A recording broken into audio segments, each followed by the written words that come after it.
السلام عليكم ورحمة الله تعالى وبركاته كسو دوادا جنالك توتور حلنا كير oo aad ka maqli jirteen barashada daawada waxaan si aan badqaadaynaa casharkeena meeshii noo joogay farmashi maanta farmashi ayaan ka bilaabaynaa wax uu yahay farmashi dadka maxay ka aaminsan yihiin farmashi waxa la dhahaa waa koob cilmiyeysan oo la farsameeyay diyaarinta gudbinta iyo dib u eegista daawada bixinta adeegyada xarumaha caafimaadka iyo dadweynaha farmashi sidaas baa loo yaqaanaa chemotherapy waa daawo cayiman oo loo doortay in uu sumeeyo waxyaabaha ilma aragtida organismka chemotherapy waxaa loo qaybiyaa laba nooc oo kala ah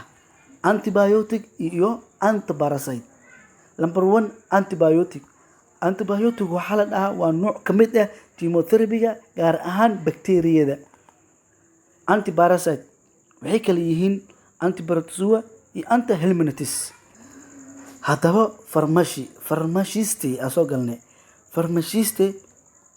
waa qof u tababartay farmashiga wuxuuna diiradda saaraa badbaadada iyo waxtarka daawada toxology maxaa la dhahaa waa barashada waxyeelada sunta ku jirto daawada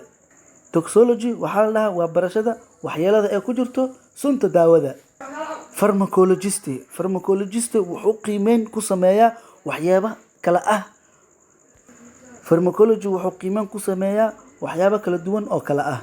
number 1 waxtarka iyo waxyeelada daawada maxay idin dhahay waxtarka waxyeelada iyo daawada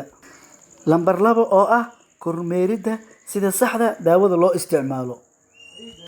number 2 oo ah kormeeridda sida saxda loo isticmaalo daawada